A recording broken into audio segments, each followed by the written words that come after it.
বন্ধুরা, লাস্ট এপিসোডে আমি আজ দেখাবো কি করে আমি বিরিয়ানি দমে বসাই। এই বিরিয়ানি রান্নার হাতেখড়িটা হয়েছিল আমার বাবার কাছ থেকে। বাবা দীর্ঘদিন প্রবাসে থাকার কারণে বিরিয়ানি রান্নাটা খুব ভালোই রপ্ত করেছিল। তার থেকেই আমার শেখা। সঠিক পদ্ধতিতে আস্তে আস্তে ধৈর্য ধরে রান্না করলে রান্নাটা কিন্তু খুব টেস্টি হয়।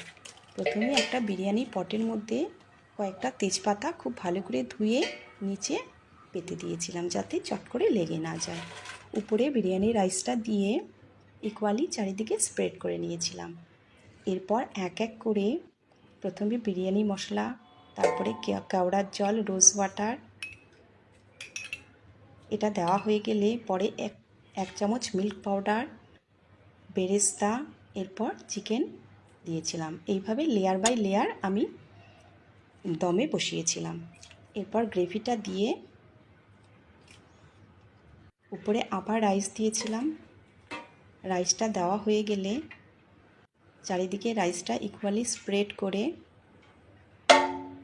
উপরে বেরেস্তা, এরপর কেওড়া জল, রোজ ওয়াটার,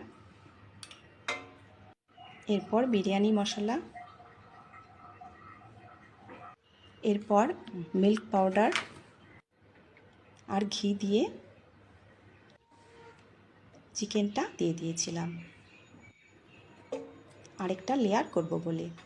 চিকেনটার সঙ্গে আলুগুলো আর একটু গ্রেভিটা যে হয়েছিল সেই গ্রেভিটাও অল্প দিয়ে দিয়েছিলাম। এরপর আরেকটা লেয়ার করার জন্য আবারও রাইসটা চারিদিকে ইকুয়ালি স্প্রেড করে উপরে মিল্ক পাউডার, কেশরটা দুধে ভিজিয়ে রেখেছিলাম, সঙ্গে মিঠা আতর, রোজ ওয়াটার, কেশর, কেওড়ার জল আর যে গ্রেভিটা ছিল সেই গ্রেভিটা,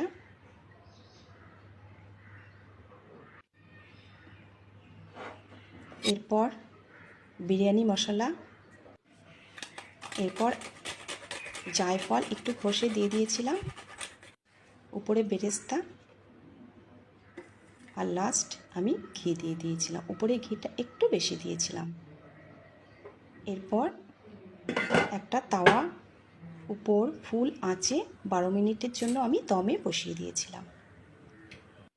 আধা ঘন্টা পর তৈরি হয়ে গেছিল আমার বিরিয়ানি। এটা কিন্তু খুব সুন্দর হয়েছিল, একদম ঝুরঝুরে।